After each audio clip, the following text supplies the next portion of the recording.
Hey everybody, this is Joseph Pasek, and welcome to the On the Mat Wrestling Show here on the Fired Up Network with my two good buddies from Huge Pop. And by the way, if check out Huge Pop Wrestling this week, an outstanding interview. Donnie, do you want to take the lead on that one? Go ahead and say hi to your friend.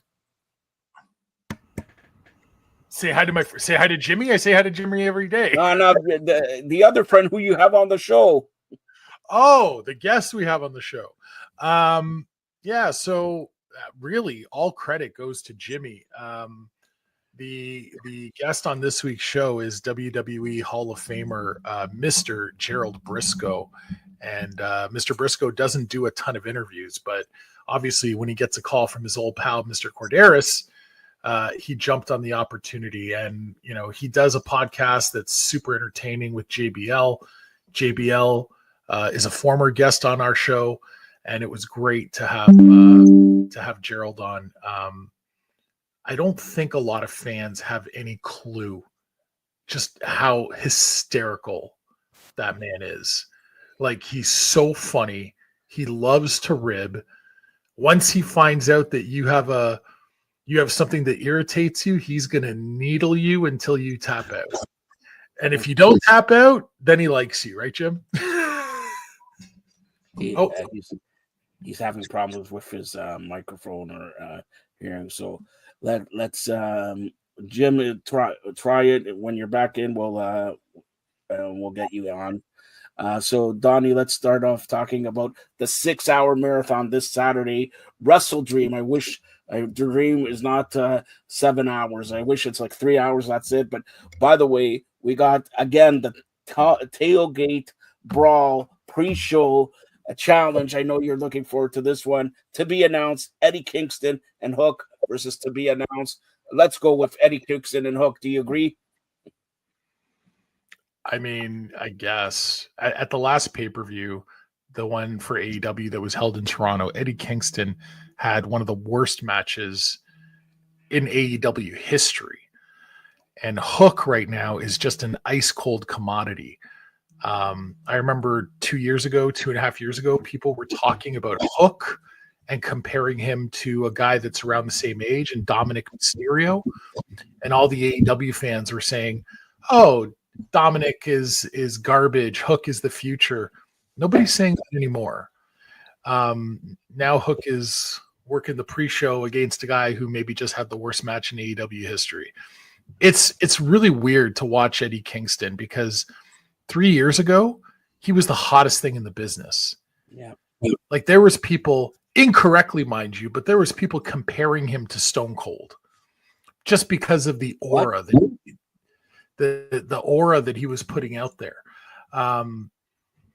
Maybe the Temu version of Stone Cold, but that's about it at best.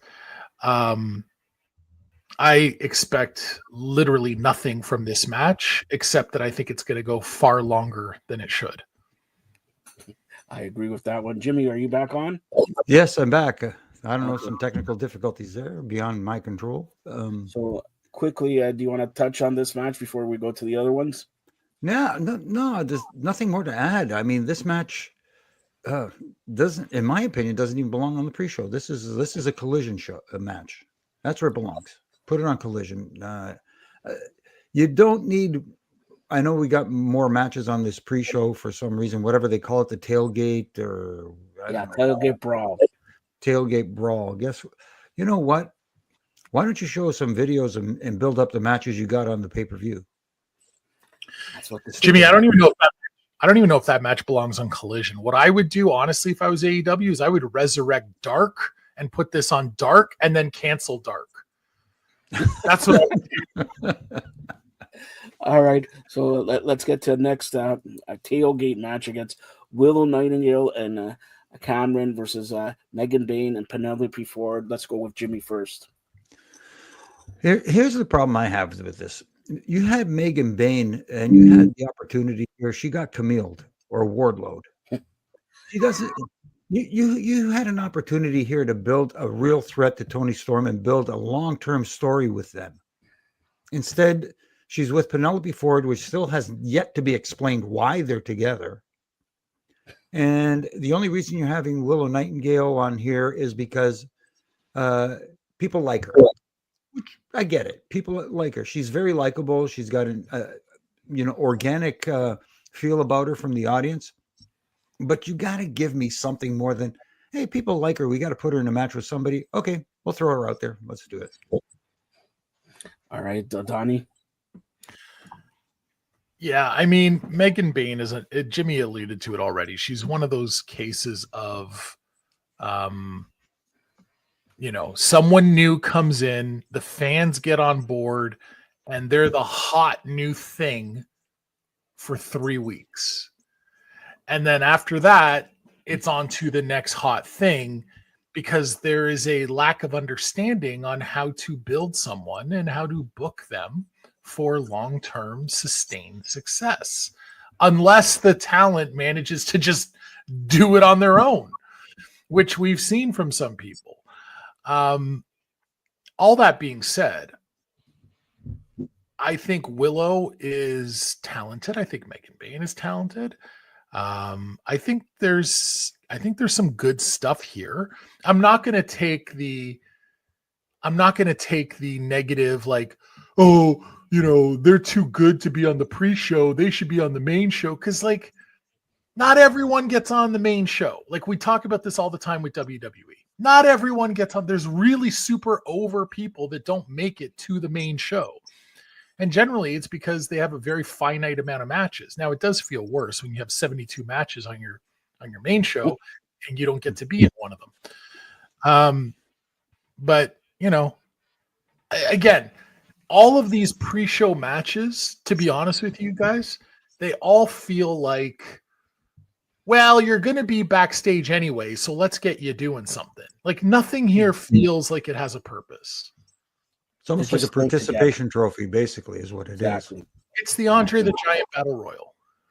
All right, so let's get to. There's 2 matches on this tailgate. Donnie, here we go. FTR versus Jet Speed.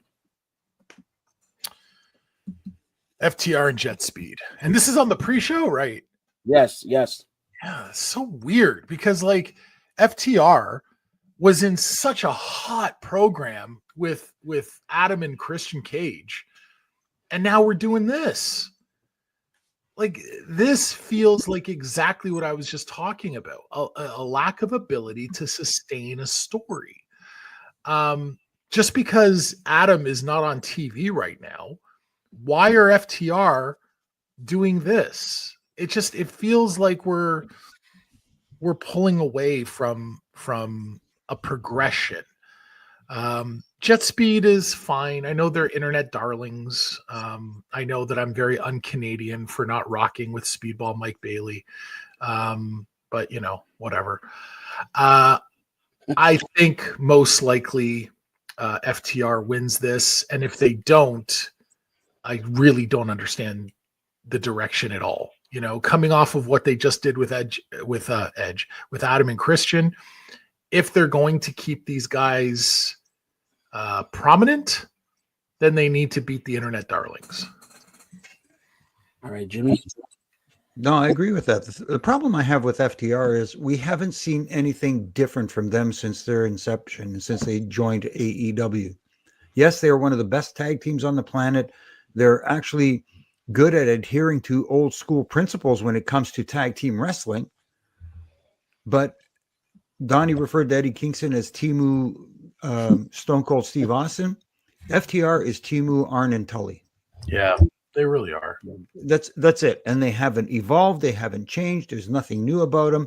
Same old, same old. Even their approach when they try to further a story or an angle is exactly the same with everybody they go into a program with. And I'll say this, right, just to be somewhat balanced. Like if you're a young tag team, and okay, these guys aren't super young anymore, but if you're a tag team and you've modeled your career after Tully and Arn, there's worse you can do. That's pretty damn good because you're talking about 2 of the absolute best to ever do it. So if everything you're doing is hero worship of Tully and Arn, and it's all a lot of copy and paste of Tully and Arn, you're set up for success right out the gate. But you're not as big as Tully and Arn. neither one of them can talk like Arn. That's for damn sure. And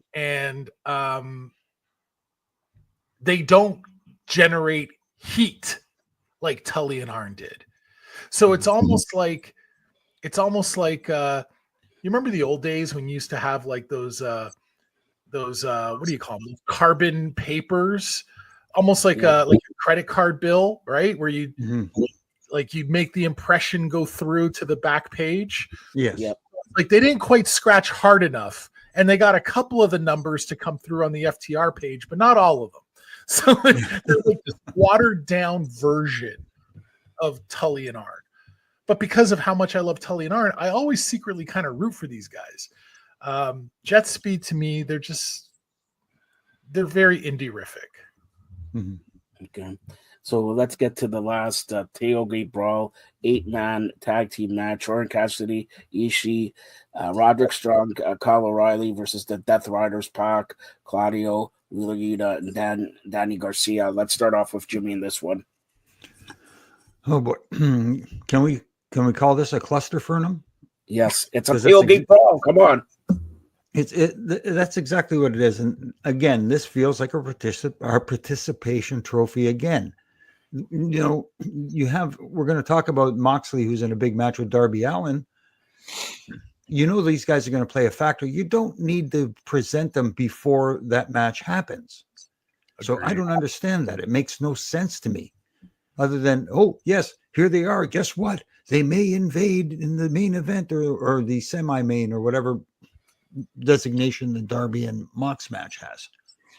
You don't need that. Stop. You don't need to put these people on a match at all. And again, with the conglomeration, which is, if not the worst, tied for the worst faction name ever, the conglomeration. I mean, like, give me a break. Again, especially for a babyface team.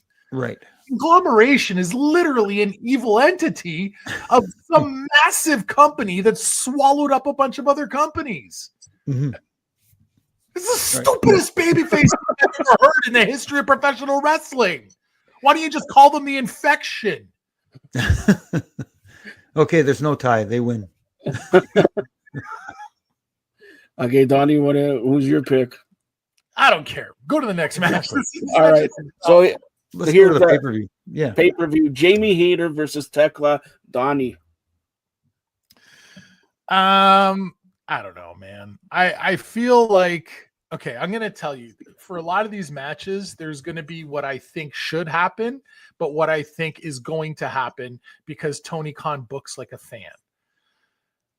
I think Thekla is going to win because Tony still views her as being in that, like, I'm new, I don't lose, I'm the hot commodity, I can't take a loss will hurt me, a loss will bury me. Even though Jamie Hayter is still very much a fan favorite and people are down with her, I think the right move here is for Jamie to win because you have heels with the titles. So I think the right move is for Jamie to win, but I don't think that's what's going to happen. All right, Jimmy. I hope Donnie's wrong. I really do, because Jamie Hayter, I like her. Yeah, I think she's talented, and they have something there. You know what I mean? And it's not like she's new to the AEW audience as well. They do like her. She is over, but there's this fascination with people who come from elsewhere and automatically plug in a top spot. Yeah. Thekla should have from the beginning built her way up as opposed to getting put in a prominent spot. You know, you had that opportunity. You did it with Megan Bain, but then we saw what happened in that, as we discussed earlier. So I'm holding out hope. Please, Jamie Hayter, please. Right, tag team match, Jurassic Express versus the Young Bucks. And Jimmy, I'll start off with this one because you're giving away $50,000 or $500,000. Yeah, come on. Who's going to give? Okay, go ahead, Jimmy. It's in Monopoly money, but anyway. I don't understand the reason. Didn't the Young Bucks just win a match where they won Yeah. They $500,000? won 5, but now presumably they're going to put it up. Okay, but they spent a whole bunch of it anyway. Let's not talk about that. I still don't understand what happened between Jack Perry and the Young Bucks. Why are they not together anymore? Was that explained? Did I miss it? Did I blink? Did I fall asleep? What happened there? And again, Jurassic Luchasaurus, the wrestling dinosaur, resurrected from some kind of injection that he got from Jack Perry. I don't know what the heck happened there. And it automatically turned him into a baby face, into a, hey, look at me, a waving dinosaur. You know, he got him on the gear, Jim. I guess so. I don't understand the reason for this match. This, you talk about building to a match. What is the build? And I'm assuming that Jurassic Express is going to go over because they're, the fresh new team here, but still, other than the $500,000, there's no reason for them to fight. Every pay-per-view they got money matches and all that. Go ahead, Donnie. Everyone was talking a year and a bit ago, about how Jack Perry was the hottest heel in the business, capitalizing on all the CM Punk stuff. He was the scapegoat. He was this, he was that. And then he couldn't get out of his own way in order to advance. And he got kind of just faded off. And he just, I think he had an injury. Is that right, Jimmy? Did he have an injury? Yeah, he hurt his ego. Okay. Yeah, okay. Sprained boob. But he went away for a while, and he's like, like everything else in wrestling, you're not on TV, you're out of sight, out of mind. And it's like you go away long enough, and it becomes this thing where it's like, well, Austin Luchasaurus, he's all healed up and he's ready to make a comeback. What do we do with him? Because Christian Cage has sort of switched allegiances now, and how are we going to figure him into the story? Hey, let's put Jurassic Express back together. Okay, why? And didn't we just unveil Luchasaurus 2 weeks ago on TV? And now we're going to say that Jack is the one that's bringing him back to life? Okay, well, let's go with that, because the people will eat it up and it'll be fine. Like, I'm fine with switching directions. I'm fine with pivoting. I'm fine with a guy goes away for a long time and he comes back as a babyface if that's what the people want. I'm fine with all of that. It's wrestling. It just feels like we're just taking a bunch of shit and throwing it up against the wall and seeing what sticks. There doesn't feel like there's a plan. I'm not the biggest Jack Perry fan in the world, but at least when he was doing the scapegoat thing, it was character development. Now we're literally going backwards 6 years to what he was doing when the company opened. Just now he has a beard. Oh, that's character progression. He grew facial hair.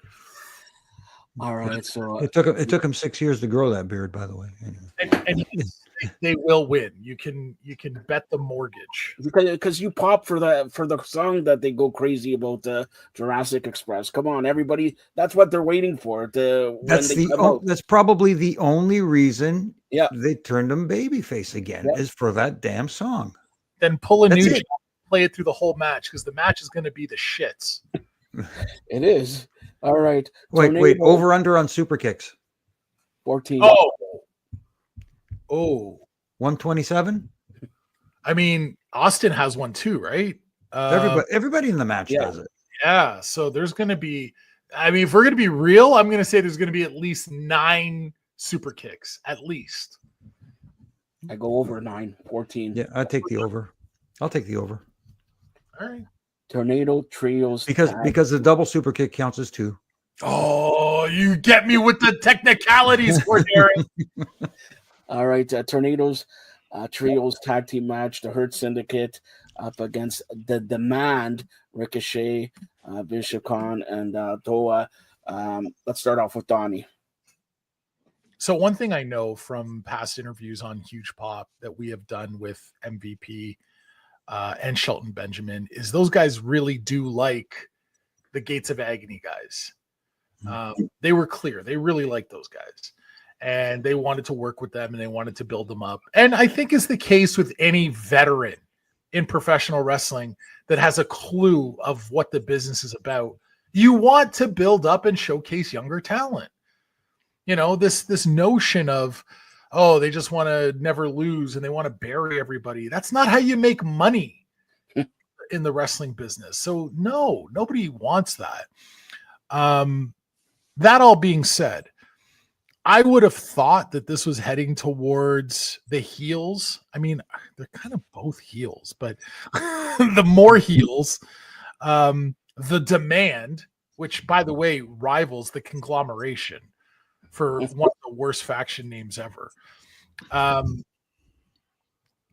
was going to say that the Demand should win, but realizing on Dynamite that they picked up a win over the Hurt Syndicate, I think it's absolutely impossible that the Hurt Syndicate loses to these jabrones twice in a row. I don't see that happening. I think they would have put them over on the pay-per-view, but now they've already established them as credible threats on TV to make the intrigue for the match go up a little bit. And now they're going to go out there and hurt people. Hey, Jimmy.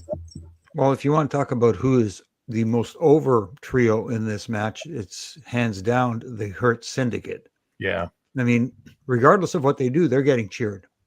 Yeah. So by de facto, they are the baby faces in this. Yes, the Demand, and I agree, Donnie, maybe there is a tie for first place as far as faction names go.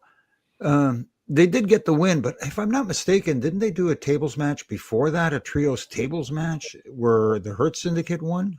So they're kind of 1-1. Yeah. If I'm not mistaken, I could be mistaken. I don't know. No, you're right. You're right. It wouldn't be the first time. Just ask my wife. So I guess this is the rubber match. Yeah. I would guess. So in that case, maybe I could see the Gates of Agony and Ricochet going over, which would be right in the wheelhouse of MVP's philosophy. So I could see that happening. I'm just not sure that he is able to convince those in charge that that's the right course of action, because they are as over as they are at the Hurt Syndicate, and they're thinking, oh, if they take a loss, they're going to lose that steam. Okay, for AEW TNT Championship, Kyle Fletcher up against Mark Briscoe. Go ahead, Donnie. Again, I'm going to go with what I think Tony Khan is going to do and what I would do. What I would do is I would put that strap on Mark Briscoe. Big time. Mark Briscoe has... Look, I'm going to be honest with you. A couple of years ago when his brother passed away, I remember having a conversation with people in the wrestling business and saying, man, that's tragic. Like, you know, a horrible, horrible situation. What do you guys think happens to Mark now? And people were saying, and it wasn't to be rude, it wasn't to be disparaging, but they're like, his career's finished. He's done. Like, he's always been looked at as the lesser Briscoe brother. He was always looked at as, yeah, he's crazy, he's over the top, but the other Briscoe was the star, right? He was the one that was the Ring of Honor champion when Ring of Honor really mattered. He was the one that was featured as a single star. And if the Briscoe brothers ever broke up, that Jay Briscoe was going to be the one that really took off and exploded. A lot of people thought Mark Briscoe was basically being brought into AEW strictly to capitalize on the feelings about his brother having passed away, and that would peter out and we wouldn't see him anymore. And I think that's the way it was going. But Mark Briscoe kind of went into business for himself in a good way and got his ass over. Yeah. He got himself over. And he is one of the most interesting, bizarre, wild characters on the entire show. And Kyle Fletcher, while he may physically look like a young Randy Orton, and while he may work like a young Will Ospreay, he is neither. And I know that he is an internet darling, and people like to talk about him as being the next great star. But he just does moves, and that's it. And based on that alone, he's not interesting to me. I fully 100% expect that Tony Khan will have him retain because of that Mark mentality of, well, he just won it not that long ago. He has to hold it longer. He can't lose it yet. He's a big star. We don't want to bury him. Whereas I think Mark Briscoe is looked at as a guy who's fun and entertaining, and he can sustain a loss and it won't hurt him one bit because he'll be back on TV the next week just running around and throwing froggy elbows. But Mark Briscoe has earned this. And he earned it because with no help from creative, in fact, in spite of bad creative, like the conglomeration, this son of a bitch got himself over. So give it to him. And don't forget, Carl Fletcher was in the main event of the pay-per-view last month. Okay, so like now, Jimmy, go ahead. Trying to expound on what Donnie was talking about, like Mark Briscoe right now, he reinvented himself. And he is one of the most entertaining, if not the most entertaining character on AEW television right now. You talk about people who gets the biggest pops when they come out. Mark Briscoe is on that list, the top echelon of guys who get a huge reaction, and he gets a reaction throughout the entire match. Yeah.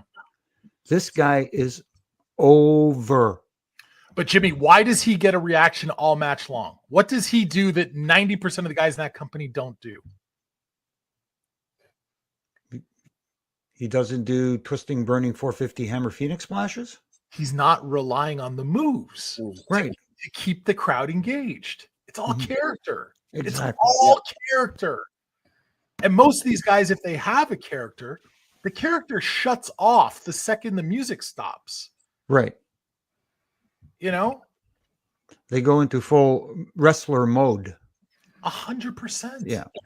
But you're right. I like the idea of possibly putting the TNT championship on Mark Briscoe. The only thing is, it seems that the Don Callis family seems to be a prominent project for AEW right now, and having him eat the loss would kind of put a damper on the Don Callis family's plans going forward. I don't know. That's the only reason. And you're right, Donnie. Mark Briscoe feels like that plug-in guy so that you can have a good, reliable match with, that people will get on board with and hopefully get behind, and you know, they'll buy into some false finishes, hopefully, and stuff like that. But I can't see Kyle Fletcher losing the title here, even though it wouldn't be a bad idea. Honestly, I would put the AEW World title on Mark Briscoe. I really would. Right now, right. We'll get to that when we talk about the AEW title match. Yeah. All right, tag team titles: Bandito, whatever they're calling, Brody King and Bandito versus the Don Callis family, Okada, Takeshita. Let's go with Jimmy first. To me, this is a match only designed to set up an angle with Okada and Takeshita. Yeah, that's what this is. I don't see them winning the championship, although people will probably wish they could win the championship. I don't want to see them win the championship. I like Brodito right now. I like Brody King. I was kind of upset that he got put in a tag team because I thought this kid had money all over him. He does. And putting him with Bandito, okay, that's fine. You know, because there's always more time for him to become the single star that he can be and should be. That being said, this is just basically a tool to get to another championship title match, which is going to be Okada versus Takeshita down the road. Okay, Donnie. Yeah, I want to echo what Jimmy said about Brody King. I've talked about this on Huge Pop a bunch of times. I think Brody King is such an underutilized talent.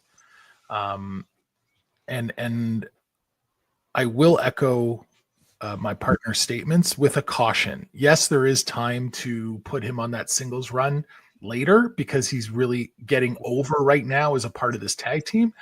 But he's 38 years old, coming up on 39, and he's a big guy.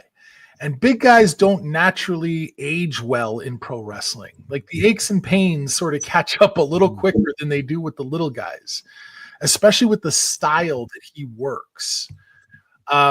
Whenever this tag run does come to an end, and it won't be this weekend, I would spin him off on his own and just go on a monster, like, Braun Strowman type singles run where he just destroys everything in sight.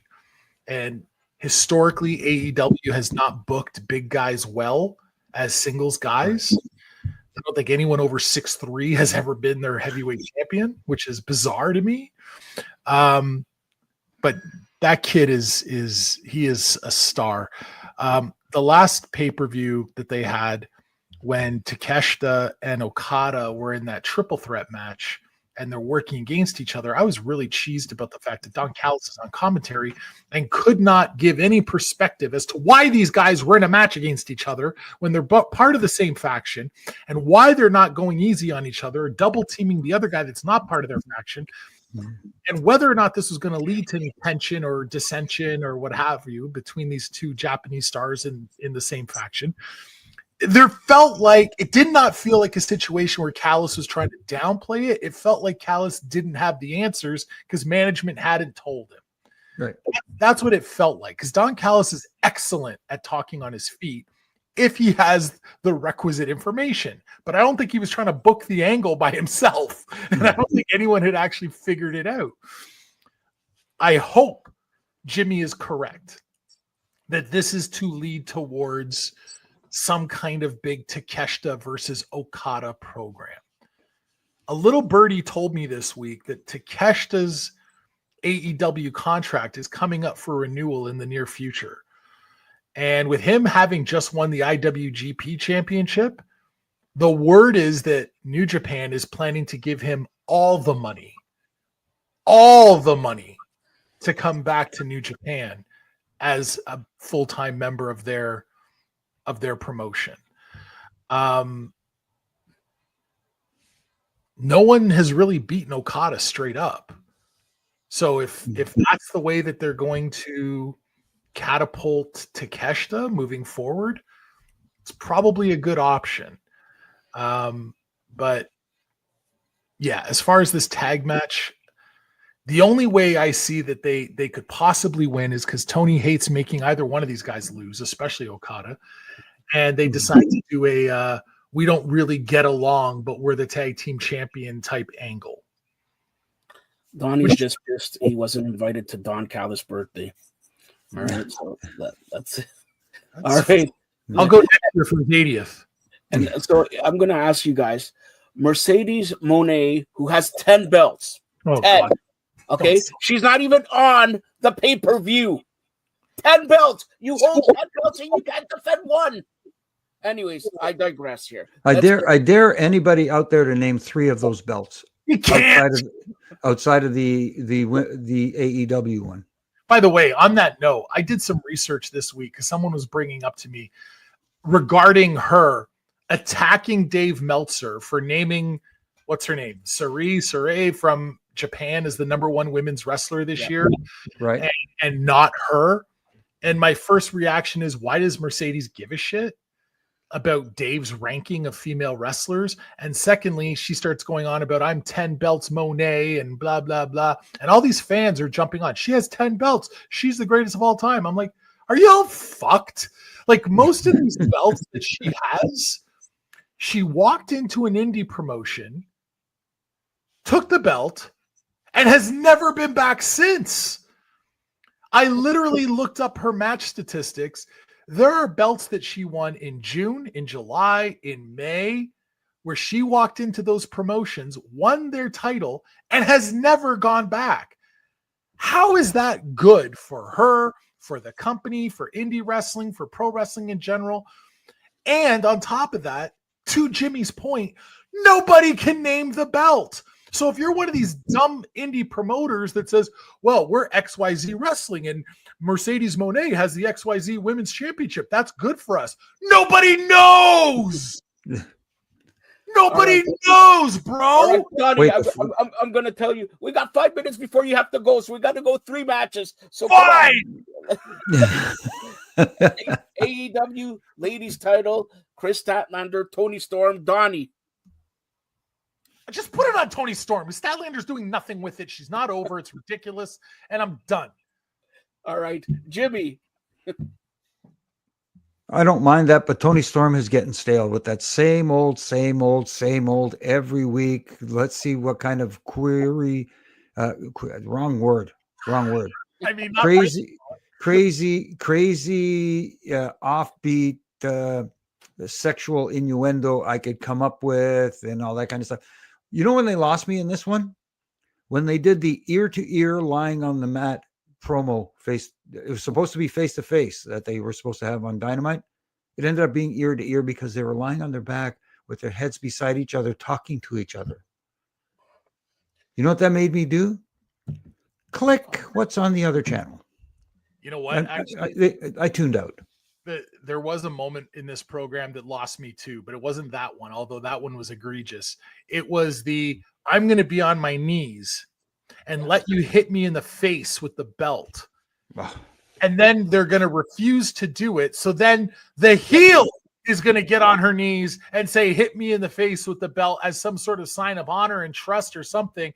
And neither one of them wants to do it. And then she ends up just kissing her and saying, see you this weekend. Stupid. 2 more matches left. Quickly here, Donnie, you'll start us off. The I Quit match, Darby Allin, Jon Moxley. I quit on this feud. It's been going so long. What are we doing? I think Darby Allin, the type of equity and the type of character he is, there's no scenario where he quits. Jon Moxley is the heel. The heel should lose an I Quit match. I think it's Jon Moxley that loses. Hey, Jimmy. I would like to agree with that, but for some reason, the Death Riders just won't die. Oh, I know. It's just for some reason they love these guys so much, and whether they utilize someone else like a threaten. I heard a scenario today where someone said, "Well, maybe they threaten someone like a Bryan Danielson who's sitting ringside, and the Death Riders threaten him and threaten to burn him alive if Darby Allin doesn't quit, and then this thing continues." And I hope that's not the case. I hope we finally get an end to this, and it should have been at the last pay-per-view when they had the coffin match. 100%. That's the blow off. Yes. And the fact that there's another match after the blow off is why I'm saying I quit on this feud. And by the way, we talked in the last match about moments that made us tap out. There was a moment in this program that made me just go, okay, this is too stupid for me to even suspend disbelief anymore. When Darby Allin came out on Dynamite with the flamethrower to chase off the Death Riders, where was that going, guys? What do we think? That Moxley's just going to stand there and Darby is going to commit murder? Is that the direction that we're actually going in? And then the announcer sold it like it was cute and funny and adorable. Yeah, they're laughing. Darby brought out the Kurt Angle milk truck. It's a flamethrower. This is all right. And then the next week we get a Molotov cocktail. That's what I was going to say. You got to be kidding me. All right, so let's get to the main event here. Can anybody tell me Hangman Page up against Samoa Joe? What did Samoa Joe do to deserve? That's you. I know. I get confused. I should get a title shot since I'm the president of provinces in Canada. All right, let's go. Let's go with Jimmy here. I will say this: this is going to be a good match. I love Samoa Joe. I love Samoa Joe. I can't stop right now. But you know what?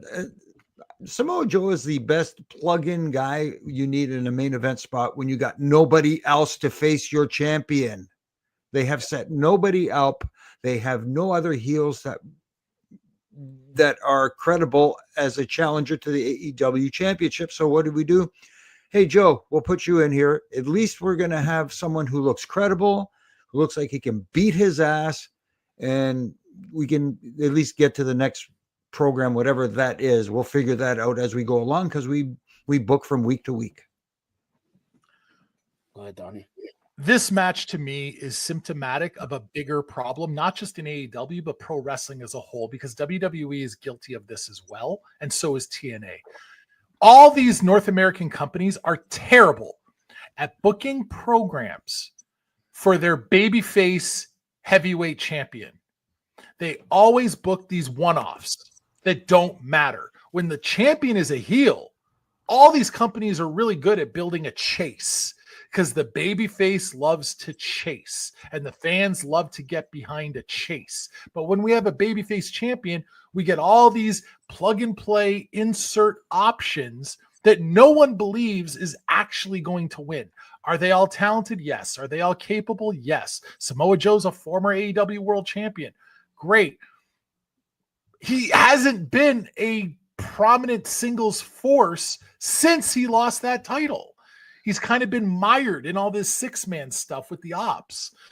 I would love to see Samoa Joe win because he's one of my all-time favorite wrestlers. But if you think Samoa Joe is going to win, I'd like to sell you some swampland in the Everglades. Cheap. I'm telling you, it's ridiculous that we're supposed to buy this as a viable main event. No matter how hard Joe tries to sell it, no matter how hard they try to work it up that way, the contrived animosity that Paige tried to do on TV to try and make it seem like he somehow didn't like Samoa Joe, but they're both kind of baby faces and they're both not really getting it feels so rushed and so contrived. Like if you had done this over the course of a couple months, it would have been excellent. But this is just fast forward. We need a match. Let's put Joe in there, and then we'll figure out what to do after that. Mm-hmm. So, yes, Hangman Page will win.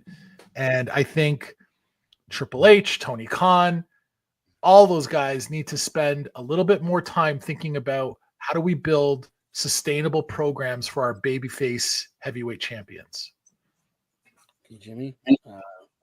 Go ahead and tell everybody how they could get a hold of you social media wise and everything like that. And then Donnie just says who you can hear on Huge Pop.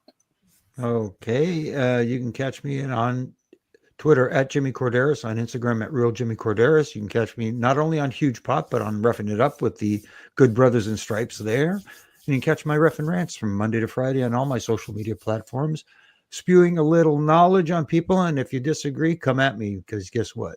You're going to get it back. All right, Donnie. So you can obviously catch me on Huge Pop each and every week with my man, Jimmy Korderas. That is where you'll find me the majority of the time. Also, I want to mention, in addition to that, there are 3 massive shows for anyone in the Greater Toronto area for Super Kick Pro Wrestling. We have Zombie Wrestling, where the wrestlers are all replaced with zombies this month. And it's going to be a lot of fun. We have shows on the 24th, and then we have the 30th and 31st, all stemmed around Halloween. And on top of that, coming up in November, we have a really special event at Super Kicked. Joe, you can apply for this one. It's for anyone that has ever wanted to be a professional wrestler. We have a free pro wrestling tryout, open call camp, and the winner of the camp will win a free year of training at Super Kicked. Wow. And with the quality of training that they have there, that prize is worth a lot. Forget about the cash value, which is significant. The ability to train at the only school in Canada that has a comprehensive wrestling curriculum, but also character development and promo curriculum. And forget about the only school in Canada. Might be the only one in North America. I don't know of another one. Absolutely end-to-end progression from the day you walk in to the day you have your first match and get greenlit and beyond. So you can find more information about that if you go to superkicked.com. And that's coming up in November. That's an awesome contest. And Oh, Jimmy, should we mention that the Huge Prop crew will be at WrestleFest? Oh, yeah. Yeah. what I wanted to say. Go ahead. No, if you were going to say it, go say it. No, I think it's October 26th, right? Yes. Yep. At October Battle Arts 26th. Academy from, 11 till 4? We'll be there all day. We'll be there all day. It's going to be All a right. blast, man. One last question for Donnie. Donnie, you know what I'm going to ask? The answer is no. What? No, I'm talking about this team, the Blue Jays. Are they going to win Thursday, Friday? Are they going to win the series?